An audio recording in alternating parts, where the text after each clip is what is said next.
Hello friends, this is Rajesh Sharma और आज हम बात करने वाले हैं CS ट्रेनिंग के रिगार्डिंग में। There are so many issues जो हम फेस करते हैं स्टार्टिंग में। हमारी ट्रेनिंग के टाइम पे हमें लगता है कि हम कैसे करेंगे, क्योंकि हमारे साथ वाले कई लोग होते हैं जो ट्रेनिंग कर चुके होते हैं और हमें होता है कि हम शायद उनके जितना कर पाएंगे नहीं कर पाएंगे। हम जहाँ पे ट्रेनिंग करने जा रहे हैं वहाँ का ट्रेनर कैसा होगा, हमें सिखाएंगे नहीं सिखाएंगे। बहुत सारे क्वेश्चन हमारे माइंड में होते हैं ट्रेनिंग स्टार्ट करने से पहले, ट्रेनिंग के बीच में भी। इवन कई जगह ऐसा भी होता है कि हम जाते हैं और वो बोल देते हैं कि चलो ये आप कर लीजिए, ऐसा कर लीजिए, वैसे कर लीजिए। पर बहुत जगह हैं ऐसी जो सुनने में आता है कि हाँ, कई लोग कहते हैं कि अरे यार, हमें तो कुछ बताया नहीं, सीधा काम दे दिया, हम कैसे करें। तो उसी के रिगार्डिंग हम आज बात करने जा रहे हैं। सबसे पहली मेन चीज़ जो आती है ट्रेनिंग के फर्स्ट डे में जो हमें करना चाहिए, वो हमेशा MCA को एक्सप्लोर करना सीखना चाहिए। बहुत जगह एरिया हैं जो हमें टाइम देते हैं, कहते हैं कि हाँ तुम एक दिन पूरा अपना इस चीज़ पे लगाओ। पर कई जगह हैं, कई लोगों को इसमें दिक्कत आती है, तो उसी के रिगार्डिंग ये आज हम बात करते हैं। फर्स्ट ऑफ चीज, ministry of corporate affairs, government of India. ये MCA का साइट है जहाँ पे हम ज़्यादातर सब वर्किंग इसी से करते हैं। अगर इनकेस अगर लिस्टेड कंपनी है तो हमें सेबी के कंप्लायंस होते हैं, LODR के कंप्लायंस है, इनसाइडर ट्रेडिंग के होते हैं। वो चीज़ का डिस्कशन बाद में करेंगे, पर अभी हम MCA के रिगार्डिंग बात करते हैं। फॉर्म्स हैं, हम एनुअल फाइलिंग कर रहे हैं, फॉर्म्स हमें अपलोड करना है, फॉर्म डाउनलोड करना है, वो सब हम MCA के थ्रू करते हैं। मेन दो चीज़ का हमें हमेशा ध्यान रखना चाहिए। एक तो अमेंडमेंट्स। CS की फील्ड में ऐसा है कि अमेंडमेंट रोज़ डेली हमारे रेगुलरली बेसिस पे आती रहती है, हमें अपडेट रहना चाहिए। बहुत सारे स्टूडेंट ऐसे हैं जिनको इस चीज़ में भी इशू आता है, या स्टार्टिंग में हर किसी को ज़्यादातर इशू होता है कि हाँ, कि हम 2 साल पुराना अमेंडमेंट कैसे सर्च करें। वो गूगल पे सर्च करते हैं, और मेन चीज़ ये है कि कभी भी गूगल पे रिलाई नहीं करना चाहिए। ठीक है, हम उसको ऑप्शन के तौर पे हम रूप में जो भी हम कह सकते हैं उसको ले सकते हैं, पर कभी भी गूगल पे रिलाई मत कीजिए। जितना कोशिश हो हमेशा नोटिफिकेशन सर्च कीजिए, नोटिफिकेशन को पढ़िए, उसके बेसिस पे हमेशा डिसीज़न लीजिए। और हमेशा डिसीज़न लेने से पहले या किसी को बोलने से पहले उस चीज़ के बारे में जान लेना बहुत ज़रूरी है, हमेशा पढ़ लेना चाहिए। कभी भी हम जाके इन फ्यूचर अगर हम CS बन जाते हैं तो हमारी आदत वही पड़ जाएगी। अगर आज हम बिना सोचे कुछ भी बोल रहे हैं कि हाँ हमने ऐसा कुछ पढ़ा था और चलो ये ऐसा कुछ था, हमने ऐसा बता दिया, फ्रेंड्स में चलता है कि हाँ भी मैंने ऐसा ऐसा पढ़ा था और तुम सर्च कर लेना। पर रियल लाइफ में अगर हम किसी क्लाइंट से बात कर रहे हैं या कुछ कर रहे हैं तो हमेशा हमें एक प्रूफ देना होता है कि हाँ भी, क्योंकि क्लाइंट हमेशा ये पूछता है कि ये चीज़ कहाँ पे लिखी हुई है, तो आपको उस चीज़ का पता होना चाहिए। नोटिफिकेशन पढ़नी आनी चाहिए, नोटिफिकेशन निकालनी आनी चाहिए। बहुत लोगों की नॉलेज प्रैक्टिकल में वो लो होते हैं, पर थियोरटिकल में बहुत सही होते हैं। और कई होते हैं जो थियोरटिकल में इशू आते हैं पर प्रैक्टिकल में बहुत सही काम करते हैं। तो अभी हम शुरुआत करते हैं MCA की साइट से। यहाँ है new and important updates. Daily की जो भी हमारी अपडेट आता है वो इसमें शो होता है। अभी जिस तरह इसमें है कंपनी इंडियन अकाउंटिंग स्टैंडर्ड्स पे अमेंडमेंट रूल्स आए हुए हैं, timeline for receiving the proposal research study, okay, patch 6 available हो जाएगा हमारा 15 जुलाई से। मेन ये है कि न्यूज़ एंड अपडेट आपको यहाँ पे मिल जाएगा, नोटिस एंड सर्कुलर्स का यहाँ पे है। पर ये पूरा हमारा यहाँ पे जिस तरह ये है मोर नोटिस एंड और सर्कुलर है, ये अभी का महीने का या 15 या 20 दिन का डाटा आपको यहाँ से प्रोवाइड होगा। पर इन केस आप चाहते हैं कि हाँ भी हमें तो पूरा बैक डेट का कैसे मिलेगा, तो उस केस में है आप एक्ट एंड रूल्स में जाइए, कंपनीज एक्ट पे क्लिक करिए, स्क्रॉल करिए। बहुत बच्चे ऐसे होते हैं जो साइट को पूरा ओपन ही नहीं करते हैं, कभी हाफ ऑफ द साइट खोल के बोल देते हैं अरे इसमें तो है ही नहीं, हम कहाँ पे ढूंढें। तो हमेशा ये आदत लगाइए, या PDF हो वर्ड फाइल हो, कोई भी साइट हो, हमेशा उसको स्क्रॉल करके पूरा चेक कीजिए। मोर ऑफ द ऑफन हमारी बहुत सारी चीज़ें ऐसी होती हैं जो पेज के डाउन में होती हैं। पीडीएफ के केसेस में हमारे साथ बहुत सारी गलतियां होती हैं, इवन मैंने भी ये गलती करा है कि हम पीडीएफ को पूरा स्क्रॉल ही नहीं करते नीचे तक। कई बार होता है कि क्लाइंट होते हैं या कंपनी वाले हैं, वो हमें पूरी पीडीएफ पूरा स्कैन करके एक ही पीडीएफ में बना के भेज देते हैं, और हम ऊपर का हेडिंग पढ़ लेते हैं और बोल देते हैं कि अरे आपने तो ये भेजा ही नहीं। तो उस टाइम पे वो बहुत इरिटेटिंग भी हो जाता है उनके लिए कि अगर आप ऐसी गलतियां करेंगे कि हम इस लेवल पे आके इतनी सिली मिस्टेक्स कर रहे हैं। चलो वो देखिए, छोड़िए, इस पे आते हैं। यहाँ पे देखा company at 2030 rule circular notification etcetera, इस पर क्लिक करते हैं। यहाँ पे है रूल्स। अब 2020 में जितने भी रूल्स में हमारा अमेंडमेंट आया है या चेंजेस आया है, वो सारा आपको यहाँ पे मिल जाएगा। और ये देखिए ईयर 2019, ये तो 2019 का अगर हमें चाहिए बैक डेट से कुछ, तो हम यहाँ पे उसको कर सकते हैं। जितना भी अमेंडमेंट अब तक का आया है वो हमें सब मिल जाएगा। हमें गूगल पे सर्च करने का नीड नहीं है। रेफरेंस के लिए हम गूगल पे डाल सकते हैं, गूगल से आपको मिल जाएगा, पर कभी भी उस चीज़ को अपनी आदत मत बनाना। 2018 का यहाँ पे है और 2017 सेम। अगर हम बात करें नोटिफिकेशंस के केस में, यहाँ पे आप सिलेक्ट भी कर सकते हैं। 2013 से लेके एमसीए जब से आया था यहाँ पे हमारा ई फॉर्मेट में, पहले हम करते थे कि फॉर्म्स वगैरह हमारे सारे रिटर्न फॉर्म में जाते थे। जब से हमारा ई गवर्नेंस का कॉन्सेप्ट आया है तब से एमसीए का 2013 से स्टार्ट हुआ है, और वहाँ से आप इसको सर्च कर सकते हैं। रूल्स सर्कुलर सेम इसमें रहेगा 2020 के ईयर, फिर 2019 के। यहाँ से आप सिलेक्ट कर सकते हैं नोटिफिकेशंस सेम एंड ऑर्डर्स। ये हैं अगर आपको चेक करना है कि अमेंडमेंट आई हैं, कुछ भी आए हैं में। और हमेशा रोज़ का ये ट्रेनिंग के पीरियड में हो या इवन आप सीएस बन के पीसीएस में हैं या फिर किसी जॉब में हैं, दोनों केसेस में ये आदत हमेशा डाल लेनी चाहिए कि हमारे नोटिफिकेशंस वगैरह या कुछ आया, अमेंडमेंट नहीं आया, क्योंकि अपडेट रहना कंपलसरी है। अगर हम अपडेट नहीं रहेंगे तो हम किसी ना किसी से पीछे रह जाएंगे या हम कुछ ना कुछ गलती कर जाएंगे। बहुत एम्बेरसिंग होता है इस टाइम पे। अगर आप ट्रेनिंग में तो ठीक है, समझ आता है कि हमने कोई मिस्टेक कर दिया, पर अगर आप जॉब में हैं या अपना इंस्टीट्यूट में जाके कहीं बोलते हैं, किसी से बात करते हैं, नॉर्मल किसी पर्सन से बात करते हैं और आप जाके उनको गलत बता देते हैं, कुछ भी हो जाता है, चाहे इनडायरेक्टली तो नहीं, पर किसी भी सिचुएशन में, चाहे आपकी गलती हो गया या आप भूल गए, वो फ्यूचर में आपके लिए इशू क्रिएट हो सकते हैं। क्योंकि कभी भी सामने वाला पर्सन हम पे रिलाय नहीं करेगा फिर, अगर आप एक बार या एक से ज़्यादा बार आप गलतियाँ कर देते हैं सेम। तो ये था हमारा नोटिफिकेशन के रिगार्डिंग में। अगली बात करते हैं एमसीए सर्विसेज का। सारा जो हमारा वर्किंग चलता है मेनली इसी एमसीए सर्विस के अंडर में, जितने भी ये पार्ट हैं हमारे, इन्हीं पे बेस्ड होते हैं। कई लोग होते हैं वो बोलते हैं कंपनी का डाटा कहाँ से सर्च करें, चार्ज कहाँ से ढूंढें, हम फॉर्म कहाँ से फाइल करें, लॉगिन कैसे करें।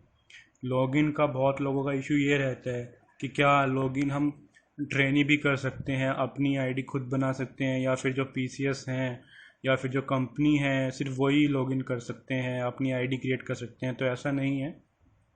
इवन स्टूडेंट ट्रेनीज जो भी हैं वो अपना लॉगिन करके चेक कर सकते हैं, क्योंकि बहुत सारे हैं। जिस तरह आप देखिए यहाँ पे लॉक का निशान है, ये जितने भी लॉक के निशान हैं ये सब लॉगिन करने के बाद ही ओपन है, अनलेस आप इनको अब चेक करते हैं। इस तरह एडवांस सर्च में हमने किया, ये देखिए यूज़र लॉगिन, ये आपका लॉगिन यहाँ पे मांगेगा। रजिस्टर नाउ का ऑप्शन है, आप यहाँ पे कर सकते हैं। हम स्टार्ट करते हैं डीएससी सर्विसेज से। डीएससी सर्विसेज में सबसे पहला है एक्वायर डीएससी। डीएससी के केस में हमने आईटी के लेसन में पढ़ा है, सीएस प्रोफेशन में। यहाँ से ऑप्शन आता है एक्वायर डीएससी का, पर अगर हम इसको सेलेक्ट करेंगे तो ये साइट है, जिस पेज खुला है इसमें हमें डीएससी के बारे में बता रखा है कि सर्टिफिकेट एजेंसीज कौन है, कौन कौन सी क्लास के डीएससी होते हैं, क्लास 2 है, क्लास 3 है, वैलिडिटी क्या है, 1 ईयर है, 2 ईयर है।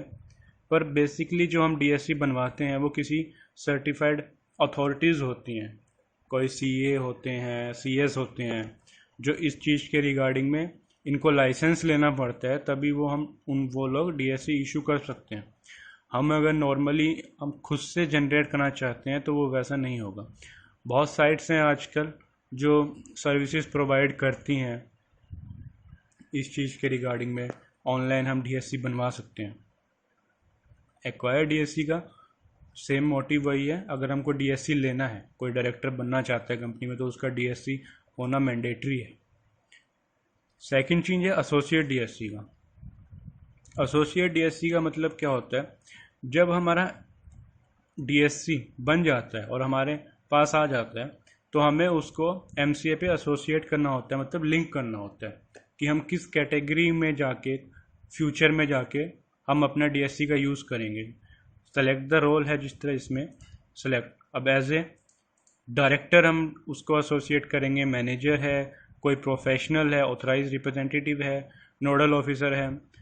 अभी जिस तरह हुआ था कि कोई डायरेक्टर है और आईपीएफ का है, डेप्टी नोडल ऑफिसर है और सेक्रेटरी है, एक पर्सन किसी दो प्रोफेशन में सेम कंपनी में हो सकता है।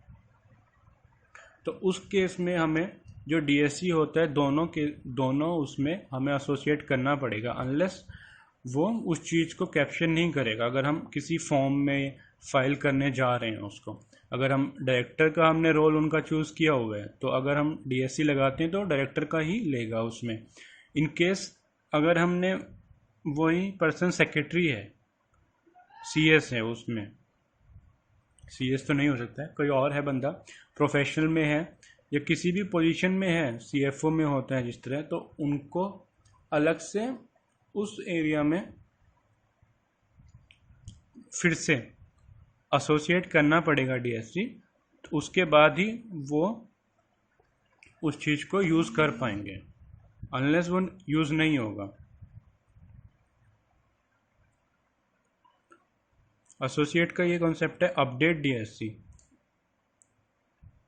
Update DSC for bank, update DSC for business user. Mainly इसका हम यूज़ नहीं करते हैं जनरली जितना होता है, क्योंकि अपडेट का ऑप्शन होता है तो हम डीएससी में जो नोटिफिकेशन आ जाता है कि अपडेट डीएससी करने का, पर हम उस चीज़ को नहीं करते, तो इतना ये यूज़फुल नहीं है। अगला ऑप्शन है डिन सर्विसेज का, इंक्वायर डिन स्टेटस। डिन स्टेटस इंक्वायर करने का मतलब ये है कि अगर हम किसी कंपनी का डायरेक्टर का डिन डालते हैं और हमारे पास किसी का डिन आया है, हमें ये नहीं पता कि वो किस कंपनी में है, क्या है, और हमें चेक करना है कि वो डिन किसके नेम पे है, तो हम यहाँ पे डिन डाल के उनका नाम चेक कर सकते हैं कि ये डिन किसके नाम पे है। Let's search it.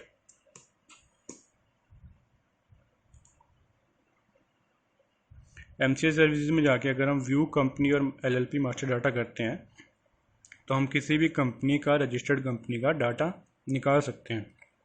कंपनी हम डाल देते हैं जैसे होंडा एक्सेस कर देते हैं। ये कंपनी का सीन नंबर अपने आप फिल हो चुका है।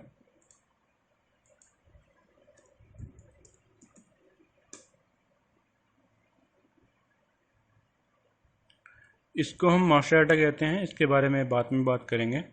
अब यहाँ ये डिन नंबर है, अगर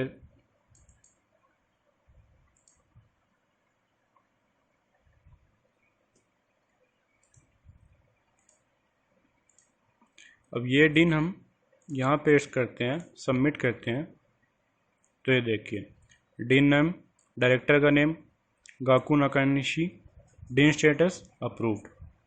Director of active non-compliant company, no. Date of approval if DIN status is active, तो 26/3/2018। और ये हम यहाँ चेक करते हैं, ये देखिए गाकू नाकानिशी, ये है हमारा DIN स्टेटस चेक करने का कि DIN अप्रूव्ड है नहीं है। बहुत सारे केसेस में ऐसा होता है कि डायरेक्टर अपना KYC नहीं कराते हैं, तो उस चीज़ में जो DIN स्टेटस है यहाँ पे अप्रूव नहीं होगा, मेंशन नहीं होगा। फिर हम चेक करते हैं वेरीफाइड DIN और pan details of director. In case हम सेम डालते हैं DIN, service is applicable for Indian directors only. हम दूसरी कंपनी सर्च करते हैं,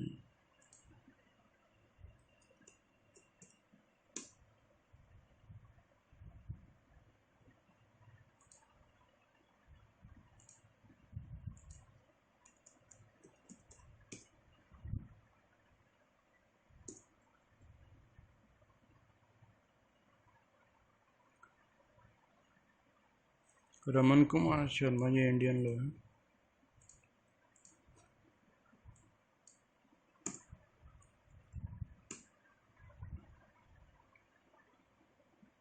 DIN, अब पैन नंबर अभी मेरे पास नहीं है पैन नंबर, पर अगर हम हमारा को चेक करना है तो हम यहाँ पैन नंबर डालेंगे, सबमिट करेंगे। इनकेस अगर वो पैन नंबर सही हुआ तो नीचे ऑप्शन आ जाएगा कि यस डिटेल्स आर वेरीफाइड, कि आपका पैन नंबर और DIN नंबर जो है वो मैच करता है। ये सब जो काम है हमारे ऑडिट के टाइम पे, या हम नॉर्मल DIN बनवा रहे हैं, पैन नंबर हम अटैच कर लिया है, फॉर्म हमने फाइल कर दिया है और हमने चेक करना है कि हाँ वो वेरीफाई हो रहा है, स्टेटस अप्रूव आ रहा है, तो उस केस में इन सब का हम यूज़ में लेते हैं। DIR3 KYC वेब के केस में बहुत सारे लोगों को इशू आते हैं। इशू इन द सेंस कि प्रैक्टिस में हर एक बंदा अलग अलग अपना काम करता है, अलग उसकी सोच होती है। तो यही चीज़ वेब के केस में अभी हुआ था कि नोटिफिकेशन में ये आया था DIR3 KYC हम किसी डायरेक्टर का करवा रहे हैं, अगर इनकेस उनका कोई चेंज नहीं है, अगर उनका एड्रेस में चेंज नहीं है, किसी और डिटेल्स में फ़ोन नंबर है, ईमेल है, वो उसमें चेंज नहीं है, तो हम उनका डायरेक्टर का सिंपल DIN डाल के और उसको फाइल कर सकते हैं DIR3 KYC वेब के थ्रू। इसमें जो आपका पहले इन्फॉर्मेशन था सेम का सेम रहेगा, आप उसमें डालिए, उनके पास OTP जाएगा, उसको फिल करिए और उसके बाद फॉर्म फाइल हो जाएगा। Simple process.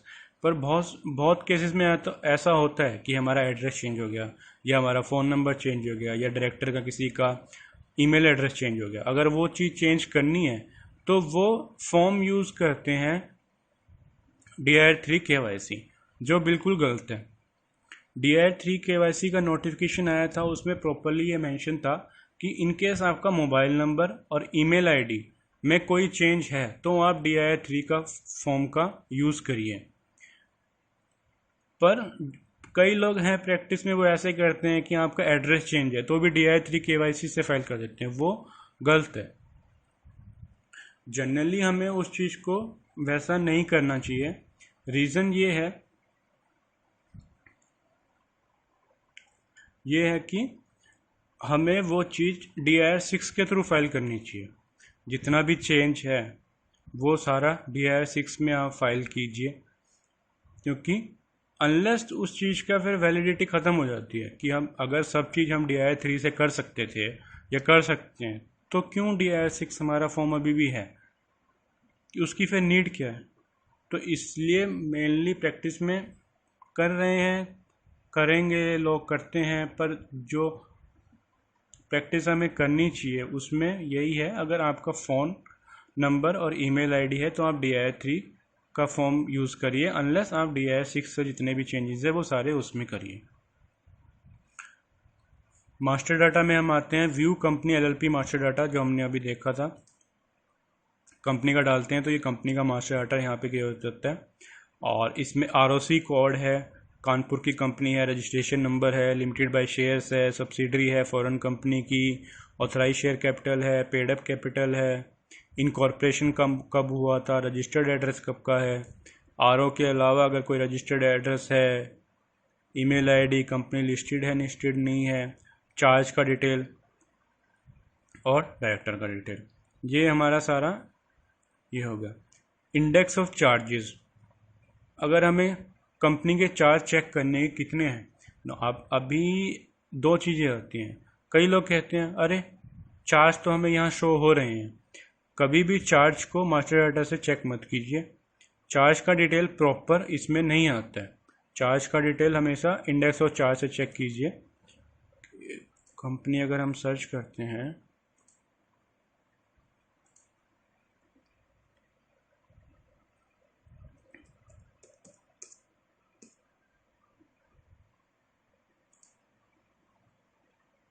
लेट्स सी इसमें चार्ज है या नहीं।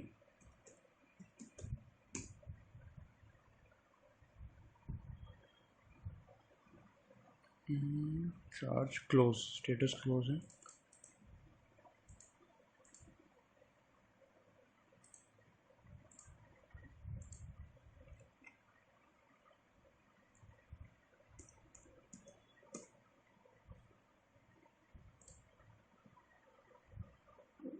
एमसीए में ये इशू बहुत आते हैं साइट के रिगार्डिंग में।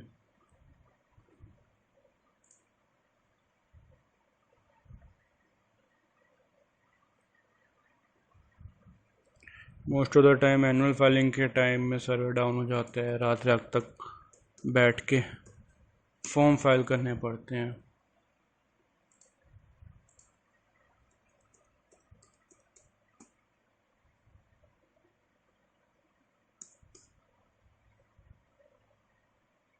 ये देखिए चार्ज का स्टेटस यहाँ इस कंपनी का देखिए कैसे शो हो रहा था।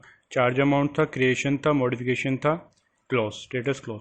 पर यहाँ देखिए SRN number, charge ID, charge holder name कौन था, क्रिएट कब हुआ था, मॉडिफिकेशन कब हुआ था।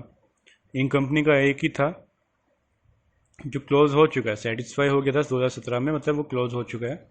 जितने भी आपको ऐसे ग्रीन में दिखे मतलब वो क्लोज हो चुके हैं।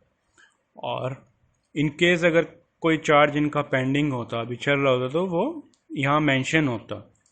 तो हमेशा ये होता है कि चार्ज आप यहीं से इंडेक्स ऑफ चार्जेस से चेक करिए। व्यू सिग्नेटरी डिटेल्स हैं, सेम आप कंपनी का नाम डालेंगे, यहाँ करेंगे।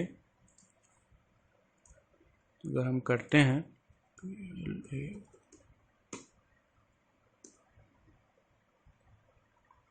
तो ये देखिए लिस्ट ऑफ सिग्नेटरी यहाँ पे आ जाएगा। डिन, फुल नेम, रेजिडेंस क्या है, डेजिग्नेशन क्या है, अपॉइंटमेंट क्या है, एक्सपायरी डेट ऑफ डीएससी। बहुत केसेस में ये होता है कि हमारे सीनियर ये बोल देते हैं कि ये डिन है, बताओ, चेक करके बताओ कि भाई इनका डीएससी कब एक्सपायर हो रहा है। तो दिस यहाँ से आप चेक कर सकते हैं कि इनकी एक्सपायरी कब है। ये 20 में होने वाला है, ये भी 20 में है, तो इनकी डेट नियरर है। 8 अगस्त अभी चल रहा है, तो सितंबर का डेट है, 26 सितंबर तक एक्सपायर हो जाएगा। और हमेशा यही रखिए कि 15 दिन पहले दोबारा से आप इनकी फ़ाइल जनरेट कर दीजिए, फॉर्म भर के पर्सन को जिससे भी आप बनवा रहे हैं या जिसको कंपनी हम सर्विसेज देते हैं, ले रहे हैं इस चीज़ के रिगार्डिंग में डीएससी के, तो उनको आप भेज सकते हैं 5-10 दिन पहले, ताकि इन केस हमें कोई इशू ना आए फ्यूचर में।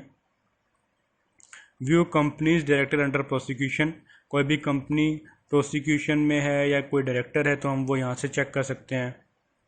कोई कंपनी एलएलपी रजिस्टर्ड हुई है लास्ट 30 डेज़ के अंडर में, तो वो हम यहाँ पे चेक कर सकते हैं। View director master data, director का नेम डालेंगे, डिन डालेंगे, सबमिट करेंगे, तो डायरेक्टर का नाम इसमें मेंशन हमारा हो जाएगा। डायरेक्टर डेजिग्नेटेड पार्टनर डिटेल, अब देखिए इसके सामने यहाँ पे है लॉग। इसमें हम क्या करते हैं, अगर नॉर्मल हम डायरेक्टर का यहाँ पे भी मास्टर डाटा है और यहाँ पे भी पार्टनर डिटेल है तो कन्फ्यूज़न होता है कि अरे ये दो बार कैसे है। तो डायरेक्टर मास्टर डाटा है, इसमें करंटली डायरेक्टर कहाँ पे है वो मेंशन होता है। और जो ये डायरेक्टर डेजिग्नेटेड पार्टनर डिटेल्स है, इसमें करंट में, पास्ट में जहाँ पे भी डायरेक्टर पहले थे या उन्होंने कहीं से रिज़ाइन दिया है या कोई ऐसी कंपनी में थे जो स्ट्राइक ऑफ हो चुकी है, पूरा डिटेल स्टार्टिंग से लेके लास्ट तक का आपको इसमें मिलेगा। बस इसमें लॉगिन आपको करना पड़ेगा। एडवांस सर्च में भी सेम यही है, कंपनीज का या डायरेक्टर का आप यहाँ पे सर्च कर सकते हैं। फिर आता है एलएलपी सर्विसेज। ये आते हैं हमारे यूज़ में, हम चेक एलएलपी नेम, अगर हम नई एलएलपी बना रहे हैं तो सेम कंपनी का नाम पहले किसी कंपनी का ना हो, तो चेक करने के लिए एलएलपी का नेम हम यहाँ पे डाल के चेक करेंगे। LLPIN कंपनी का होता है, इस तरह सिन नंबर, वैसे एलएलपी का LLPIN होता है। हम अगर डाल के देखेंगे, जिस तरह हमने कंपनी का मास्टर डाटा चूज़ किया था, यहाँ चेक किया था, वैसे ही हम यहाँ से कर सकते हैं। रन, अगर हमने इनकॉर्पोरेट करना है एलएलपी को किसी को, तो अगर रन के लिए अप्लाई करें तो वो हम यहाँ से करेंगे। इनकॉर्पोरेशन का है, एनुअल ई फाइलिंग है, अगर चेंज करना है कोई एलएलपी का इंफॉर्मेशन या क्लोज करनी है एलएलपी उसके रिगार्डिंग में, तो ये सब एलएलपी की सर्विसेज इस पार्ट में आपको मिलेंगी। LLP services for business user same यही है। अगर आपको पार्टनर की डिटेल करनी है, ये सब लॉक हैं, आपको लॉगिन करना पड़ेगा और अप्लाई करना पड़ेगा इन चीज़ों के लिए। ई फाइलिंग है, एलएलपी का फॉर्म डाउनलोड करना है, कंपनी का फॉर्म डाउनलोड करना है, अपलोड करना है ये फॉर्म। अब अपलोड का ये है, हम फॉर्म बनाते हैं और हमें MCM में फ़ाइल करना होता है, तो हम ये चूज़ करते हैं अपलोड ई फॉर्म। यहाँ पे अगर आप करेंगे, लॉगिन करते हैं, मैं कोशिश करूँगा अगले वीडियो में करके दिखा दूँ। आईडी बना हुआ है पर मेरे को अभी याद नहीं है उसका पासवर्ड, तो अगली वीडियो में मैं करता हूँ ट्राई कि ये जितने भी पोर्शन जो मैंने अभी नॉर्मल बताए हैं लॉक के, ये मैं उसमें कवर कर लूँ। अपलोड ई फॉर्म में यही है, हम करेंगे और सेलेक्ट करके आगे उसको सबमिट कर देंगे। Download submitted form for resubmission. अब रीसबमिशन का ये होता है कि हम कई बार फॉर्म फाइल करते हैं और उसमें कुछ एरर होते हैं या मिस्टेक्स होती हैं, तो ROC या RD जिसके पास भी उस फॉर्म की रिगार्डिंग में पावर होती है, वो हमें एरर शो होता है कि हाँ कि आपकी ये गलती है और आप इस चीज़ को दोबारा फाइल कीजिए, सेम एरर को हटा के, रिमूव करके। हमारे पास 3 चांसेस होते हैं एक फॉर्म को फाइल करने के लिए। फर्स्ट हमने जिस टाइम फाइल किया है और 3 टोटल मिला के 2 चांस और। Check annual filing status.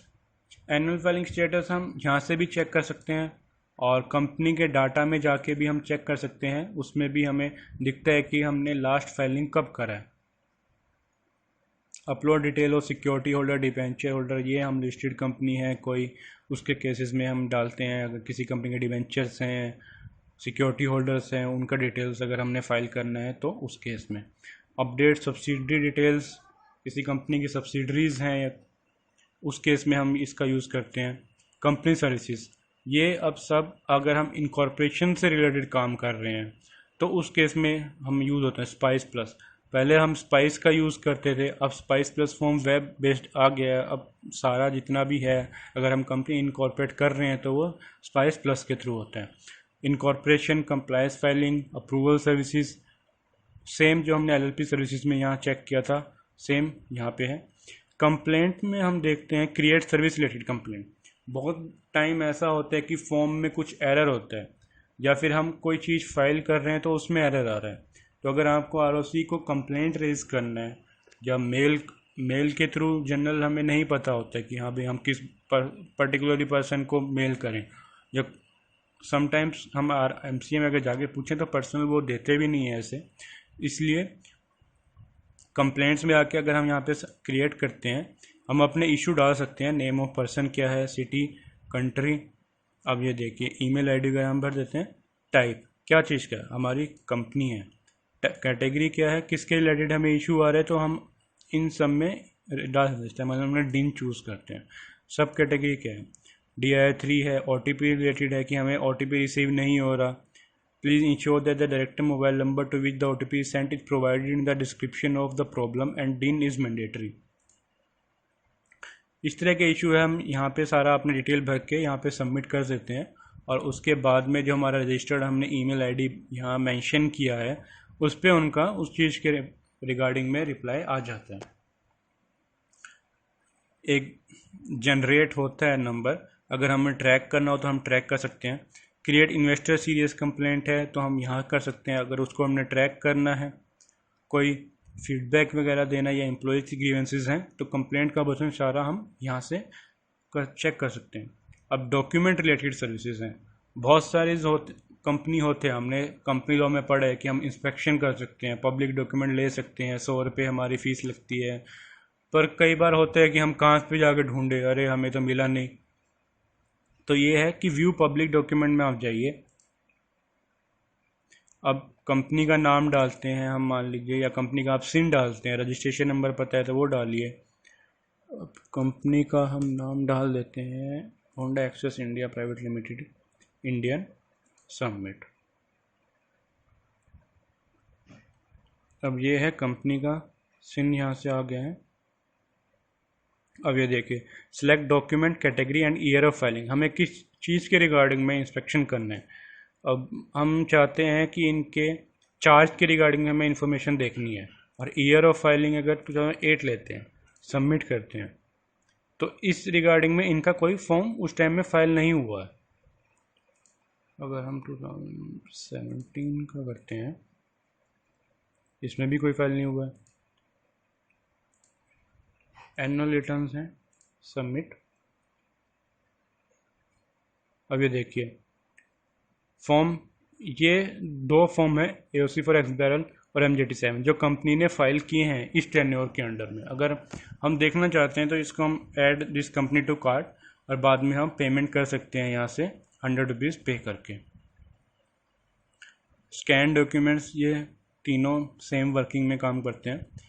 Fees and payment services है, इंक्वायर फीस, अगर हमें किसी का फीस इंक्वायर करना है कि हमारी फ़ीस कितनी लग रही है किसी फॉर्म की, हम अगर चेक करना चाहते हैं, क्योंकि बहुत बार ऐसा होता है कि फ़ीस हमारी चेंज हो जाती है, लेट फ़ीस लगती है या कुछ होता है, अगर हम चेक करना चाहते हैं तो हम वो इंक्वायर फीस में जाके चेक कर सकते हैं। पे लेटर,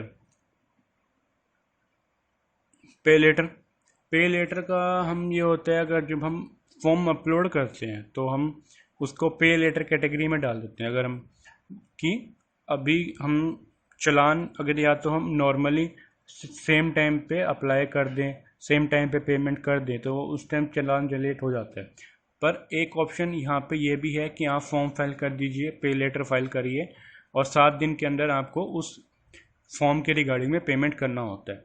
तो अगर वो फॉर्म का पेमेंट हमने पे लेटर से किया है और हम पेमेंट करना चाहते हैं तो पे लेटर से हम यहाँ पे जाके कर सकते हैं। लिंक नेफ्ट पेमेंट, कई ऐसे होते हैं इस तरह इन्वेस्टर के IPF के केस में होता है कि हमें फ़ीस पे करनी पड़ती है, कोई सी चीज़ का ट्रांजैक्शन होता है वो नेफ्ट से पेमेंट करना पड़ता है, उनके चलान जो होते हैं MCA के सीधे हम बैंक अकाउंट में या IPF के बैंक अकाउंट में हमें पेमेंट करना पड़ता है, जो ह्यूज अमाउंट होते हैं। तो उसको अगर हमने लिंक करना है तो हम वो यहाँ से लिंक कर सकते हैं। पे मिसलेनियस फीस, बहुत सारे फॉर्म ऐसे होते हैं, या पहले होता था GNL के टाइप में, जिस तरह हम GNL की फॉर्म फाइल करते हैं, या कोई और फॉर्म है जो नॉर्मल नहीं होते हैं, या किसी का हमारा फाइन लग गया, पेनल्टी लगा है, अगर कोई डायरेक्टर का 2 दिन उन्होंने लिया हुआ है या गलती से उन पर आया हुआ है और उन्होंने एक सरेंडर कराया है, पर उसके बाद जब उनके पेनल्टी लगा तो उस चीज़ के रिगार्डिंग में हमें पेमेंट करना होता है, तो वो सब हम यहाँ पे मिसलेनियस फीस से कर सकते हैं। पे स्टैम्प ड्यूटी, सेम, अगर किसी चीज़ के रिगार्डिंग में हम शेयर कैपिटल हमारी इंक्रीज़ हो रही है या किसी और पर्पज़ के लिए अगर हमें स्टैम्प ड्यूटी पे करना पड़ रहा है तो वो हम यहाँ से कर सकते हैं। Track payment status, track payment status में हमारा होता है कि अगर हम पेमेंट कर रहे हैं तो एक SRN जनरेट होता है कि हमें उस चीज़ से, जिस तरह हम बैंक का पेमेंट करते हैं तो नेफ्ट का पेमेंट का हमारे पास UTR नंबर आता है, तो सेम केस में हम MCI में अगर पेमेंट करते हैं तो हमारे पास SRN नंबर जनरेट होता है, और इन केस हमें चेक करना है कि वो अप्रूव हो गया। बहुत सारे फॉर्म होते हैं जो सेम टाइम पे अप्रूव हो जाते हैं, जिन्हें हम STP मोड बोलते हैं, स्ट्रेट थ्रू प्रोसेसिंग का, और कई फॉर्म होते हैं जो अप्रूवल बेसिस पे होते हैं। तो उस केस में DPT3 हैं, जैसे DPT3 के केस में हम देखते हैं कि उन्हें अप्रूव होने में टाइम लगा है। अभी बहुत टाइम बाद 6-7 मंथ लास्ट के अभी तक भी कुछ फॉर्म ऐसे हैं जो अभी भी पेंडिंग है। पर वही है, अगर हमें अपडेट रहना पड़ता है उन चीज़ों के लिए। इन केस अगर कोई आपका मैटर उसमें कुछ हुआ है, फॉर्म आया है, आपने फॉर्म फाइल कर दिया है, पर 1 महीना हो गया या 2 महीना हो गया, उसमें कोई स्टेटस चेंज नहीं हुआ है। बहुत लोग ऐसे करते हैं कि उसको देखना छोड़ देते हैं, चलो हो जाएगा, मेल आ जाएगा, पर मेल हम भूल जाते हैं कई बार। तो इसलिए डेली बेसिस पे हमें ये, या फिर 3 to 4 डेज में जितने भी आपके पेंडिंग फॉर्म्स हैं उनका एक लिस्ट बनाइए, अपना डेली 2-3 दिन में या जब भी टाइम मिले उसको ट्रैक करिए, क्योंकि जब भी उसके ऊपर इशू आते हैं या MCI का कोई उसमें एरर आया है, उन्होंने कुछ रेज किया है, तो हम उस चीज़ को चेक कर लें, क्योंकि उस चीज़ पे हमें 7 दिन में रिवर्ट बैक उन्हें देना पड़ता है, फॉर्म फाइल करना पड़ता है। अगर वो लैप्स हो जाता है टाइम पीरियड, तो हमारा वो फॉर्म जो हमने फाइल किया है वो एक्सपायर हो जाएगा, और हमें नया फॉर्म फाइल करना पड़ेगा सेम डेट से, आज की प्रेजेंट डेट से। और पास्ट जितने भी डेज का या मंथ्स का जो भी हम लेट फाइल करेंगे तो उसका हमें फिर लेट फी पे करना पड़ेगा। और लेट फीस को लोगों को लगता है अरे लेट फीस हो गया, पर बोर्ड रिपोर्ट में अगर आपकी लिस्टेड कंपनी है तो जो सेक्रेटरियल ऑडिट होती है उसमें जो PCS कमेंट करते हैं, तब उसमें हमें ये मेंशन करना होता है कि आपके कितने फॉर्म ऐसे हैं जो आपने टाइमली फाइल नहीं किए। तो उस केस में कंपनीज का बहुत लॉस होता है। हम नॉर्मल अगर प्राइवेट कंपनी है, उन्होंने फाइल कर दिया, फिर भी 1-2 फॉर्म चलता है। अगर कोई लिस्टेड कंपनी है, टॉप 500 में कंपनी आ रही हैं, और वो ऐसी छोटी छोटी मिस्टेक्स करेंगे, तो लोगों का जो शेयर होल्डर्स का है वो ये बोलेंगे कि आप इतनी सिली मिस्टेक्स कैसे कर सकते हैं। बहुत केसेस हो जाते हैं ऐसे, तो इसलिए ये सब चीज़ें लगती छोटी हैं, पर अगर हम देखें तो ये बहुत बड़ी हैं। जनरेट SRN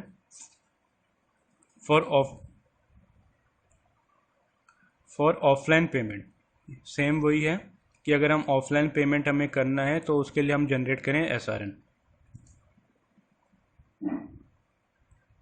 इन्वेस्टर सर्विसेज, अब ये IPF के रिगार्डिंग में है, IPF 5 है, और IPF 5 को अगर हमें ट्रैक करना है उसके रिगार्डिंग में है।